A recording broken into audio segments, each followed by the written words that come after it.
The city of Paris glowed softly under the evening lights. The Seine reflected the shimmer of golden lamps, and the air was filled with the distant sound of an accordion.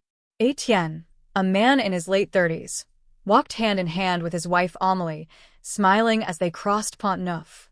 Life seemed peaceful, wrapped in the romance of the city they called home. But their happiness was fragile. Only a week earlier, Amélie had suffered an accident at the bakery where she worked. A fall on the stone floor had left her with a fractured leg and days of pain. The hospital en Rue de Rivoli admitted her quickly, and a nurse named Claire was assigned to care for her. Claire had the kind of presence that seemed trustworthy, her voice calm, her uniform neat, and her smile warm. For Etienne, it was a relief. He needed to believe that his wife was safe. Yet from the very first night, there was something unsettling. Amélie whispered that she felt weaker after each treatment, as if the medicine made her worse instead of better. Etienne dismissed it at first, telling himself that recovery always felt harder before it became easier. Still, as he kissed her forehead and left her bedside that evening, a chill swept over him. The lamps outside flickered in the Parisian fog, and the thought would not leave his mind. Perhaps Amélie's suffering was not just the work of fate. Each morning, Etienne brought fresh croissants from their local boulangerie, hoping to brighten Amélie's spirits. Yet her smile faded more with every visit. Her skin looked paler, her voice weaker, her once bright eyes clouded with fatigue. Claire was always there, hovering by the bedside with her professional calmness. She adjusted the 4 lines, measured Amélie's pulse, and noted details on her chart. To any stranger, she seemed flawless in her duty. But Etienne began noticing small details, the way Claire would glance at him when she thought he was not looking, or the faint trace of irritation when Amélie whispered of her pain. One afternoon, Etienne arrived earlier than usual.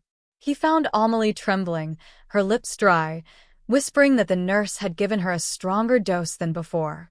Before he could ask further, Claire entered with a smile that felt painted on her face. She greeted Etienne warmly, yet her eyes carried something cold, something unspoken.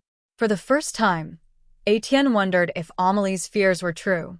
That night, Etienne could not sleep. He walked along the Seine, the lamps flickering in the mist. He replayed the day's events over and over, each detail gnawing at his mind.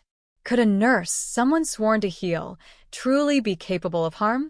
The following day, Etienne arrived at the hospital earlier than visiting hours allowed. Through the glass window of the ward, he saw Claire. She stood with her back turned, carefully pouring a liquid into Amélie's fore.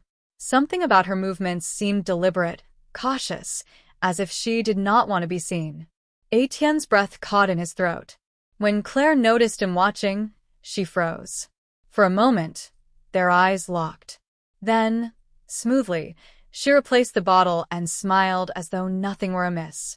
That smile haunted Etienne all day. Determined to uncover the truth, Etienne sought help from a friend who worked as an orderly at the hospital. Late one evening, in the dim light of the records room, his friend slipped him a copy of Amélie's treatment notes. Etienne studied the papers by candlelight in his small apartment. What he found chilled him. The dosages were irregular, the entries inconsistent, and in some places, the handwriting seemed deliberately altered. There were signs that someone had been tampering with Amélie's medication. When he confronted Claire the next day, she merely tilted her head and said, "Sometimes patients remember pain more vividly than healing. Perhaps you are simply imagining shadows where there are none." But Etienne could not be fooled. He knew what he had seen, and the danger now felt closer than ever. One evening, as Etienne left the hospital, a man stopped him outside.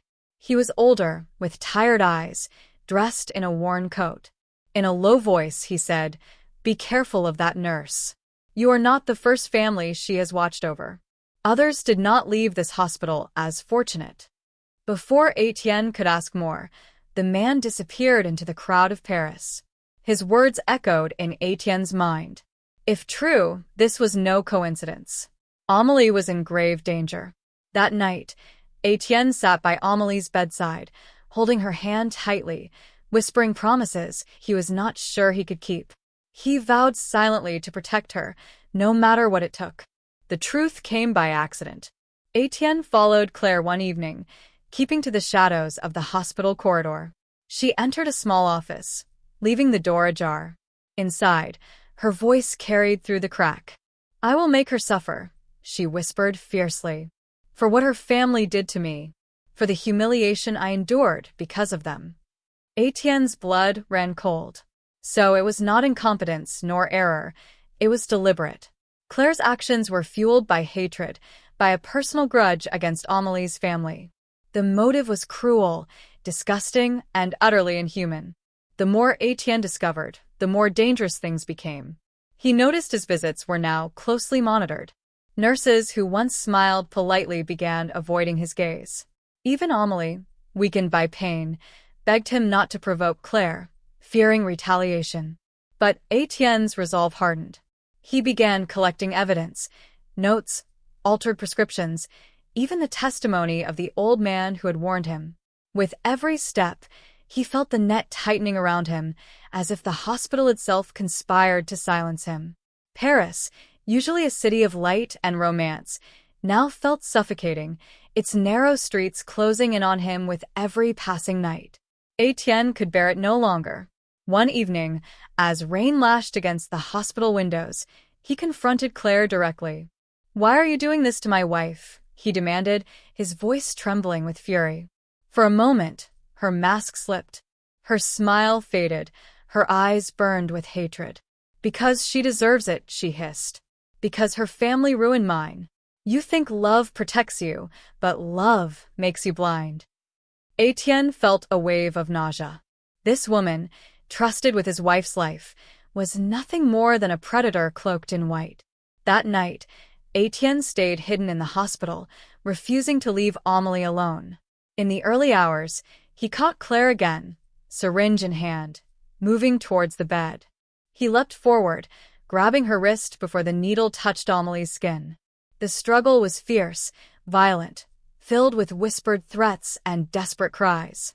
At last, orderlies burst in, pulling Claire away as she screamed curses into the night. Amelie wept in Etienne's arms, trembling not from the fever, but from relief. For the first time, the danger was out in the open. The morning sun rose slowly over Paris, painting the rooftops in pale gold. The city was alive again, but for Etienne and Amelie, the world felt strangely quiet. Claire was gone, taken into custody. Yet the scars she left behind could not be erased. Amelie's recovery would be long, her body weak, but her spirit unbroken. Etienne, weary but resolute, remained by her side. In the stillness of dawn, as bells tolled softly from Notre Dame, Etienne realized the truth. Love had saved them, but it had also nearly destroyed them. And though Paris stood as beautiful as ever, he knew he would never look at its glowing lights in quite the same way again.